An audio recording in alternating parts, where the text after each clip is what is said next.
Hey, good afternoon, everybody. It's Mike from Amateur Repeater Directory. We're getting closer to our go live. It should be in about 2 weeks. We're pretty excited about that. We're going to show you some of the advanced charting and some of the other things you can do. I'm logged in. You can see the blue log out button in the upper right-hand corner. You can log in and everything. That all works. I'm going to wait until our announcement. But anyway, let's go ahead and if you open up our list of sites, you can see we only have Providence, Rhode Island. There's always one default site created when you log in and authenticate. That's because it's just too difficult to check everywhere if there is not at least one. So you always have one. You can create your home location and go back and delete this one if you want to, no big deal. Or you can have 20 of them, it doesn't matter. But let's go ahead. We're going to create my home location. If you look under the logout button, there's a little crosshair kind of icon. I'm going to click it now. And there it's jumping into action. It's scarily identifying my house. I'm going to go ahead and we'll pop it right here. I'm going to click. That would have opened the home dialog automatically on your home if you let it. It's pretty cool. I'm just going to type in home right here. And let's hit save. Now you'll see your home location's been set. It's in your drop down. We can go back to Providence. We can go back to home. And it was smart. It took and recorded your lat long and looked up the elevation for your house, your home, your location, wherever that is. So let's go ahead and zoom out a little bit. These are repeaters in my local area. I'm going to choose the one I mess with a lot. So we're going to focus on charting. Notice when I click a repeater, it starts hopping. You can bounce around. You can see that dialogue changing.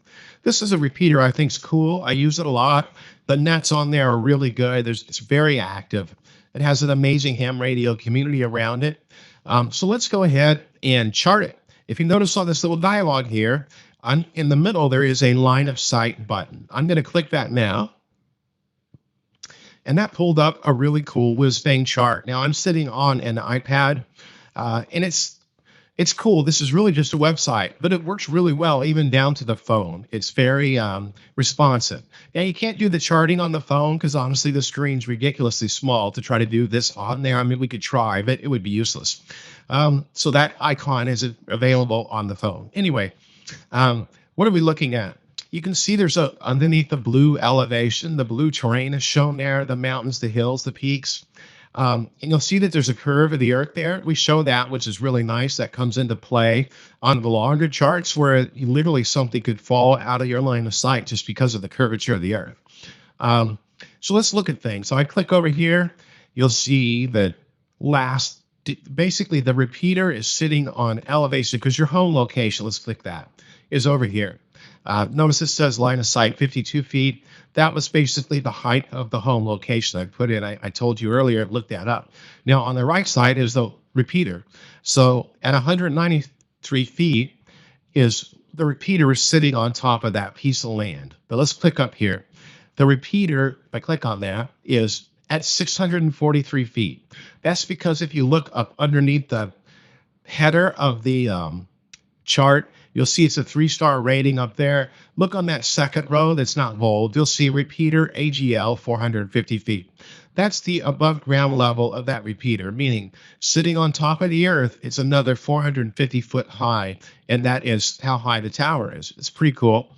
So that's the tower. And you can look at my home transmission to that tower. It's pretty much looking straight up. That's really good. I only got a 3-star rating there. It should be a little higher. We probably have a little bit that ratcheted down a little tight. Let's go into just a little bit more. That weird oval that's probably bugging you right now because you don't know what it is called the Fresnel oval, the Fresnel transmission zone for your handheld radio, because really Amateur Repeater Directory is really geared towards your handheld repeater or handheld ham radios. And because you're usually typically using repeaters a lot to transmit. If you have a 1,000-watt base station, well, you might not need repeaters, obviously. But that takes a general license and other things. So what is the Fresnel cone? The Fresnel cone is your transmission of your radio from your handheld to the repeater. It doesn't work like a laser beam. Let's turn off the cone. As a matter of fact, you could turn all these off. That black line is the true line of sight. Meaning if I had a laser beam and I was holding it and pointing at the top of the tower, the repeater, that is what I'm looking at. That is a true line of sight. Let's leave that on. Now let's turn on these, click on these little legend toggles at the top of the chart. Let's turn on that Fresnel oval. That is my transmission traveling to the repeater. And it's kind of oval shaped. It's really not really an oval. That's kind of confusing. It really is just a field, but it's got a cone in at the end, because if it's not curving inward to hit that repeater, it just travels right by and it's not received, right? So that's why it's kind of shown as an oval. But interestingly, things on the ground and stuff affect your transmission, and it can, hit a hill and maybe bounce up. And that's why the cone is shaped around and an oval shape. Things can refract it and make it bend in towards the repeater. So let's take a look at what that means. Let's click this weird clearance thing up here. I'm clicking. Notice it has that weird green shaded line. Let's turn some stuff off and get rid of the noise. We're turning off the curve of the earth. Let's turn off the line of sight. Now we're looking at just that cone. So my Fresnel cone, or let's call it an oval, or it's really a tube, is what most people call it, a tube. You can see the earth saying something's cutting into it. You can see at the bottom especially, it's yellow and then it's some green. There is some stuff sticking into the cone. Let's turn on the elevation. And that's shown by these hills here. Because really these things actually interfere with your transmission, strangely enough. It's pretty interesting. We'll do a deep dive on it later. Let's take another look at a tower further away, and you'll see how this really can help. Let's take a look at this guy. Notice it's a much further transmission. You can see the curve of the earth there. Let's look at the Fresnel. You can see there's a lot of red. Let's turn off the elevation. Let's turn off the line of sight and even the earth. So now you can see there are things, even in the red, those are severely hurting my ability to reach that repeater. And you notice I only have a 2-star rating up top. Let's turn on the elevation. You can see right away from my home location over here, if I turn that off, I'm transmitting. Let's turn on the line of sight. I'm immediately hitting those hills there. That's why you see red there. So that is really interfering with my ability to transmit to this repeater. So basically, let's do a really, really ridiculous far one away. We'll take a look at that. Now you can see the curve of the earth. Now I'm on an iPad. On a desktop, this would stretch out wider and look a little more realistic, but it is realistic and it's math everywhere. You can see that line of sight, a true laser beam line of sight by the black line.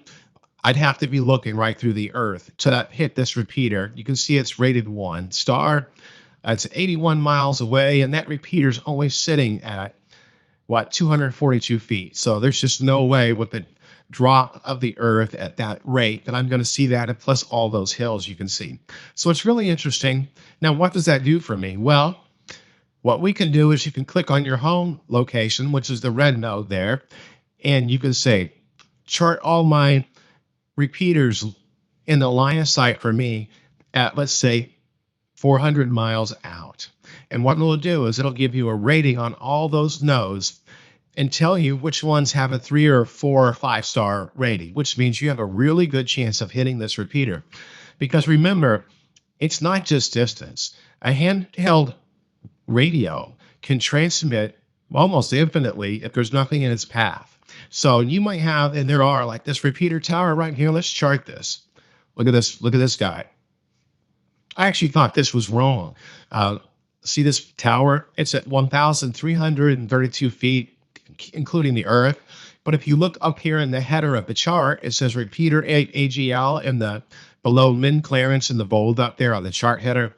It says the repeater AGL is 1,135 feet. That means the tower alone, sitting on top of the earth, not counting the already 187 feet above sea level, this is sitting another 1,135 feet into the air. And I'm only at 33 miles. But I guarantee you, if I was 200 miles away or more, I'd be able to hit that repeater and have a really good rating on that. So that's what this app can do for you. It can pack your radio. So basically what you can do, let's pull this up. I'll hold down that green button there on the toolbar. Let's click it. This is your export to Chirp feature. And let's go ahead and say distance. Here's the distance. I'm going to say anything less than 40 miles, I want you to throw out. So now we only have 30 shown. You can see down here in the lower left. And let's sort by distance. I got 5 miles all the way to 23 miles. That's cool. So now I can just export that. I'll click the little export button that creates a CSV file that I can upload directly into Chirp and put right into my radio. And there's a list of really good repeaters that are within, 30 miles of my home location. I don't have to search by county or by city or, with weird straight lines cutting off my ability. This is a 360-mile radius around my home location. The other thing we're adding is the ability to include the line of sight in here. It'll actually be right before distance here, this column here, the third column of the chart. It will have your line of sight rating 1 to 5 stars. So you can filter and say, I want 3 to 5 stars in my ham radio because you only have 128 channels in a lot of cases. So this will help you really find that list of repeaters that you have a really strong chance of connecting with and listening to, ham transmission traffic on it, because you might be able to hit a repeater 400 miles away that's sitting at, 1,500 feet above sea level. So you wouldn't normally find those, but this app will find those for you. It's really pretty cool stuff. And finally, just a real quick look. Let's pull this up. Everybody's been asking about this. I open up the properties window. I'll click on a repeater. You can see that if you look on the right-hand property window, that's all changing. If there's a little blue icon with a pencil in the repeaters property tab over there, I'm going to click that. That opens up with my repeater information. You can have mapping. You have your lat long. You can tell if it's precise. You're above ground level. How high is that repeater? You have the information where you can put notes. But, you can set all this up just like you do in Chirp with the split, plus, positive, and change these values and so on, and save that. If you save that and submit it, it goes into a queue, it's reviewed, and then gets put into the master list of repeaters if it all is acceptable information. So pretty cool stuff. We should be going live in about 2 weeks. It's really been a pretty fascinating learning experience for me, and it's going to be pretty cool. It's all open and free. The repeater data will be published in a GitHub repo in JSON and CSV format for you to use for whatever purpose you desire, including your own application development. And the source code for this will also be published as well. So anyway, hope you guys enjoyed that. Thanks a lot.